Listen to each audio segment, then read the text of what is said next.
الحمد لله نحمده ونستعينه ونستغفره ونؤمن به ونتوكل عليه ونعوذ بالله من شرور أنفسنا ومن سيئات أعمالنا.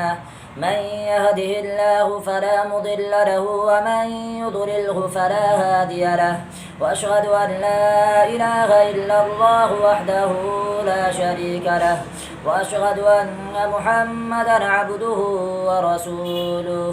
أما بعد فإن خير الحديث كتاب الله وخير الهدي هدي محمد صلى الله عليه وسلم. وشر الأمور محدثاتها وكل محدثة بدعة وكل بدعة ضلالة وكل ضلالة في النار. أعوذ بالله من الشيطان الرجيم. بسم الله الرحمن الرحيم. وأسبغ عليكم نعمه ظاهرة وباطنة. وقال تعالى في موضع آخر ثم لتسألن يومئذ عن النعيم. وقال تعالى إن السمع والبصر والفؤاد كل أولئك كان عنه مسؤولا. معزز سامعین، اللہ رب العالمین کا بے پایہ شکر و احسان ہے کہ اس نے ہمیں اشرف المخلوقات انسان بنایا اور تمام ادیان پر غالب ہونے والا دین رحمت یعنی اسلام عطا کیا، تاکہ اسلام کے اصول و ضوابط اور قوانین کو مان کر اور نبی آخر الزماں جناب محمد الرسول اللہ صلی اللہ علیہ وسلم کے اسوہ حسنہ پر چل کر انسان اپنی آخرت کو سنوار سکے۔ معزز سامعین، میں آج آپ حضرات کے سامنے جس موضوع کے تحت لب کشائی کرنے کا جسارت کر رہا ہوں وہ ہے آنکھ ایک عظیم نعمت ہے۔ معزز سامعین، آنکھ اللہ رب العزت کی جانب سے عطا کردہ ایک نعمت عظمیٰ ہے جو کہ انسان کو ذات باری تعالیٰ کی قدرت کے کرشموں کا ادراک و مشاہدہ کراتی ہے۔ یہ ایک ہلکا سا حادثہ پل بھر میں انسان کو کائنات کے دلکش مناظر اور نظام فلکی و ارضی کی بے شمار اشیاء کا نظارہ کرا لیتا ہے۔ علاوہ ازیں یہ آنکھ صانع مطلق کی کمال خوشنما کاریگری و تخلیق پر زندہ پائندہ دلیل ہے۔ اس کے برعکس اگر انسان اسی آنکھ کے ذریعے سے فائدہ حسنانہ حاصل کر پائے تو یہی آنکھ ابلیس کے تیروں میں سے ایک زہریلے تیر کی شکل اختیار کر لیتی ہے۔ اسی لیے میرے اسلامی ماؤں اور بہنوں اور میرے اسلامی بھائیوں، اپنی آنکھوں کی بے پناہ حفاظت کیجیے تاکہ یہ زہر آلودہ تیر اپنی زہر آلودگی کا اثر آپ کے خانہ قلب کے اندر نہ پہنچا پائے۔ معزز سامعین، اللہ رب العالمین کا ہم پر بے پایہ شکر و احسان ہے اور اپنے تمام انعامات کو ہم پر پورے کر دیا ہے، چاہے وہ ظاہری نعمتیں ہوں جیسے اچھی شکل و صورت یا مناسب اعضاء انسانی مثلاً کان، آنکھ وغیرہ، یا پھر چاہے وہ نعمت باطنی ہوں جیسے عقل و ادراک، علم و معرفت یا دیگر بے شمار نعمتیں، جیسا کہ رب ذوالجلال کا خود فرمان ہے وَأَسْبَغَ عَلَيْكُمْ نِعْمَهُ ظَاهِرَةً وَبَاطِنَةً، اور اس نے اپنی ظاہری و باطنی تمام نعمتوں کو تمہیں عطا کیا ہے۔ الغرض، اللہ رب ذوالجلال کی نعمتوں کی کوئی انتہا نہیں، جیسا کہ خود رب ذوالجلال کا فرمان ہے وَآتَاكُم مِّن كُلِّ مَا سَأَلْتُمُوهُ، اور تم نے اس سے جو کچھ مانگا ہے تمہیں عطا کیا ہے۔ وَإِن تَعُدُّوا نِعْمَتَ اللَّهِ لَا تُحْصُوهَا، اگر تم اللہ رب ذوالجلال کی نعمتوں کو گننا چاہو گے تو تم نہیں گن سکو گے۔ ان الانسان لظلوم کفار، بے شک انسان بڑا ظالم، بڑا ناشکرا ہے۔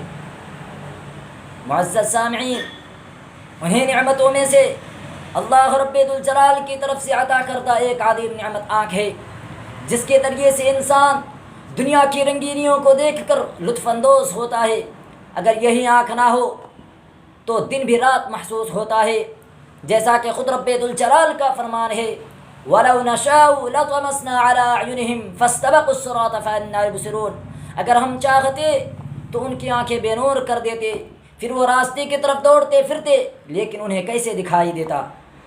یعنی بینائی سے محرومی کے بعد انہیں راستہ نظر نہیں آتا، لیکن اللہ رب العالمین نے فرمایا کہ ہم ان کے ساتھ ایسا نہیں کیے، بلکہ ہم اپنے حلم و کرم سے ان کے ساتھ ایسا نہیں کیا ہے، یعنی ان کو بینائی عطا کی ہے۔ مزید اللہ رب العالمین نے فرمایا وَلَوْ نَشَاءُ لَمَسَخْنَاهُمْ عَلَىٰ مَكَانَتِهِمْ فَمَا اسْتَطَاعُوا مُضِيًّا وَلَا يَرْجِعُونَ، کہ اور اگر ہم چاہتے تو ہم ان کی جگہ پر ہی ان کی صورتوں کو مسخ کر دیتے، پھر وہ نہ چل پھر سکتے اور نہ ہی لوٹ سکتے تھے، یعنی نہ انہیں آگے جانے کی استطاعت ہوتی اور نہ ہی پیچھے لوٹنے کی استطاعت ہوتی، بلکہ پتھروں کے مانند ایک ہی جگہ پر پڑے رہتے تھے۔ مسخ کے معنی ہے پیدائش میں تبدیلی کے، یعنی انسان سے پتھر یا جانور کے شکل میں تبدیلی کر دینا۔ معزز سامعین، ہم یہ تصور کرتے ہیں کہ ہمیں اللہ رب العالمین نے نعمتیں عطا کی ہیں، ہم بروز قیامت ان نعمتوں کے بارے میں سوال نہیں کیے جائیں گے، یہ ہمارا خواب خیالی ہے، بلکہ اللہ رب العالمین تو اپنے مخلوق سے ان نعمتوں کے بارے میں ضرور سوال کریں گے، پوچھیں گے، جیسا کہ خود رب ذوالجلال کا فرمان ہے کہ ثم لتسألن یومئذ عن النعیم، پھر تم اس دن ضرور ان نعمتوں کے بارے میں پوچھے جاؤ گے۔ مزید اللہ رب العالمین نے کان، آنکھ اور دل کے تعلق سے فرمایا کہ ان السمع والبصر والفؤاد کل اولئک کان عنہ مسئولا، کہ یقیناً کان، آنکھ اور دل ان تمام چیزوں سے بھی پوچھا جائے گا۔ معزز سامعین، سے مراد یہ ہے کہ اللہ رب العالمین ان اعضاء کو کل بروز قیامت قوت گویائی عطا کرے گا اور پوچھے گا کہ ان کے ذریعے سے تم نے کن کن گناہوں کا ارتکاب کیا گیا تھا۔ اگر انسان اس دنیا کے اندر ان نعمتوں کا حق ادا کیا ہوگا اور اپنے خالق و مالک کا شکریہ ادا کیا ہوگا تو وہ ضرور نجات پائے گا، اور اگر انسان ان نعمتوں کا حق ادا نہیں کیا ہوگا، اپنے خالق و مالک کا شکریہ ادا نہیں کیا ہوگا، تو انہی لوگوں کے متعلق رب ذوالجلال نے ارشاد فرمایا کہ وَلَقَدْ ذَرَأْنَا لِجَهَنَّمَ كَثِيرًا مِّنَ الْجِنِّ وَالْإِنسِ لَهُمْ قُلُوبٌ لَّا يَفْقَهُونَ بِهَا وَلَهُمْ أَعْيُنٌ لَّا يُبْصِرُونَ بِهَا وَلَهُمْ آذَانٌ لَّا يَسْمَعُونَ بِهَا أُولَٰئِكَ كَالْأَنْعَامِ بَلْ هُمْ أَضَلُّ أُولَٰئِكَ هُمُ الْغَافِلُونَ، کہ اللہ رب العالمین نے اس آیت کے اندر فرمایا کہ ہم نے جنوں اور انسانوں کے لیے جہنم کو بنایا، یعنی ہم نے بہت سے جنوں انسانوں کے لیے جہنم پیدا کیا ہے۔ یہ ایسے لوگ ہیں کہ جن کے پاس دل ہے لیکن وہ سمجھتے نہیں، جن کے پاس آنکھ ہے لیکن وہ دیکھتے نہیں، جن کے پاس کان ہے لیکن وہ سنتے نہیں۔ آگے فرمایا اولئک کالانعام، کہ یہی لوگ در حقیقت چوپایوں کی طرح، بلکہ اس سے بھی گمراہ ہیں، بل ہم مضل، بلکہ اس سے بھی گمراہ ہے۔ اولئک هم الغافلون، اللہ رب العالمین نے اس آیت کے اندر فرمایا کہ یہی لوگ در حقیقت غافل ہیں۔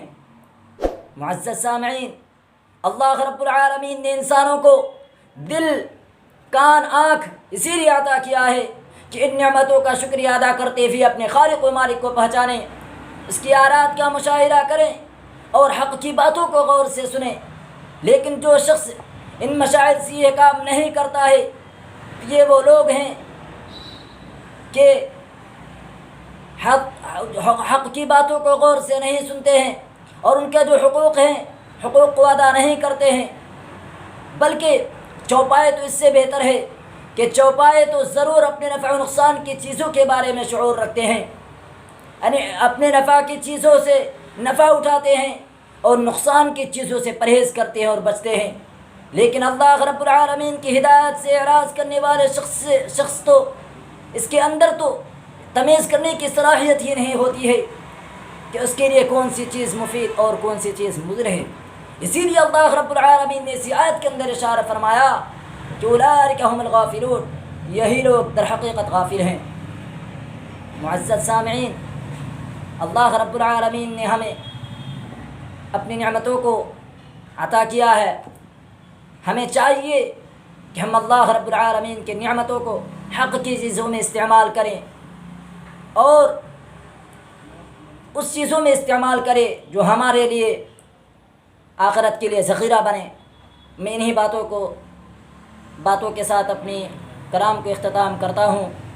آخر میں اللہ رب العالمین سے دعا ہے کہ الہ العالمین تو ہمیں جو نعمتیں عطا کی ہیں ان نعمتوں کا ہمیں شکریہ ادا کرنے کی توفیق عطا فرمائے اور ان نعمتوں کا استعمال ہمیں صحیح جگہوں پر کرنے کی توفیق عطا فرمائے۔